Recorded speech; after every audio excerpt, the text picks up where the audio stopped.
Hello and welcome to today's lecture.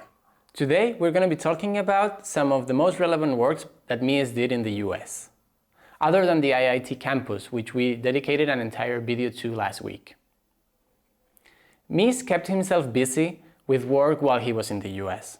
So in this video we won't be going into too much detail into any of the buildings, but instead we will be looking at his overall progression and some of the main ideas behind his work. So, Mies moved to the US in 1938, and just a year later he founded his practice in Chicago, mainly to focus on the design and construction of the IIT campus and its buildings, but he was also open for business.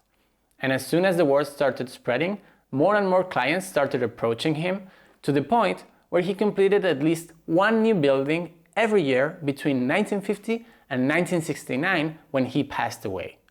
Ask any architect who runs his or her own studio, even if it's a successful one, and they'll tell you that's an incredible amount of work. Especially considering that many of Mies's commissions weren't for apartment renovations or single houses. They were for towers and large complexes.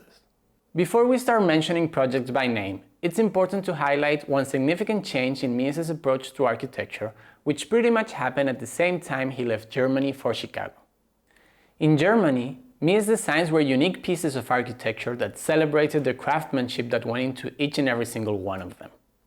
Each of his buildings was a one-of-a-kind design tailored specifically for that client, place, and brief.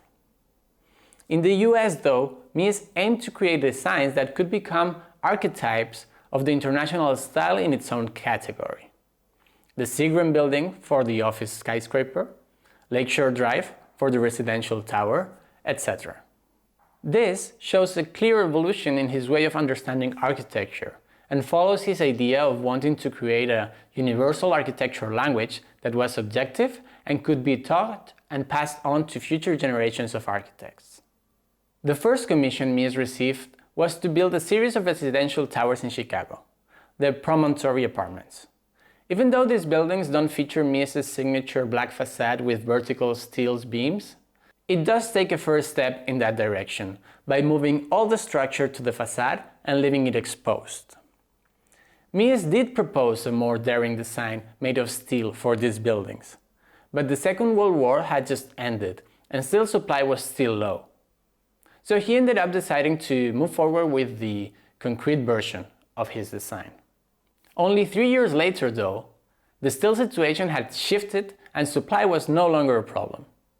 So when the same developer contacted Mies again to design another set of residential towers, he straight away proposed the steel solution he had imagined at the Promontory development. And that is how the famous Lakeshore Drive apartments came to be. Mies still designed a few other residential towers, but he started losing interest in this kind of project after Lakeshore Drive, which comes to show that Mies himself considered this project as the international style archetype for residential towers, leaving little more room for him to explore in this typology and therefore making him lose interest.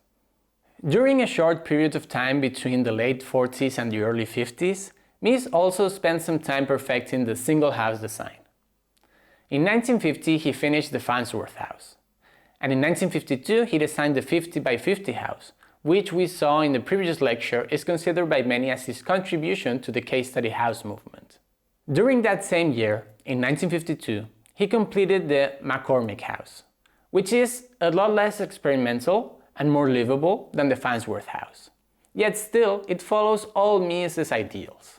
Single houses are the minimum expression of an habitational space, and therefore a typology which all architects have worked on and created many iconic designs around.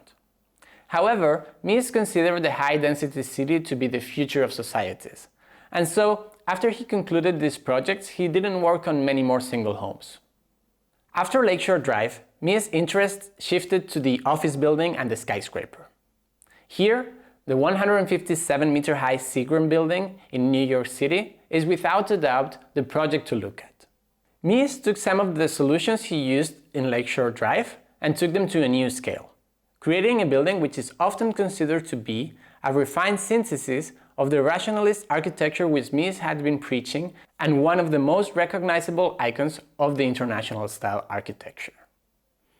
Here, Mies also started thinking about the building as part of something bigger, the city. One of the most surprising decisions that Mies took when designing the Seagram Building was to create a public plaza in front of the building, instead of occupying the entire site, which he could have. When asked about his decision, Mies said that he did so that the building could actually be seen. Because it is true that when you walk the streets of New York and any other high-density city, it is sometimes hard to see the buildings that you walk by. There's no way to take a step back and admire the architecture. And you're forced to look at a super high building from a distance that is often no more than 10 or 15 meters. By adding this plaza, Mies made sure to give people the space they needed to admire the building. And this is exactly what Mies focused on next, the city, and how architecture should not exist in isolation, but had to instead become part of it to be successful. He was able to explore this idea in relationship to residential neighborhoods in Lafayette Park in Detroit, where he once again worked with Ludwig Hilbersheimer, and at the Chicago Federal Center, in a more high-density business-like environment. The Chicago Federal Center consists of 3 buildings, the highest of which is over 170 meters, in contrast with the Post Office Building, which is a single-story building and a great example of Mies's universal space. The entire complex is unified by a common 8.5 by 8.5 meter grid and a marble floor which covers the public plaza and also continues into the ground floor of all 3 buildings. So, being one of his last projects and touching on matters that Mies has worked on so hard, such as the public space in cities, the high-rise and universal space, the Chicago Federal Center can be considered as one of his most complete and representative works. And so with that, we reach the end of today's lecture. Stay tuned for more to come. Bye.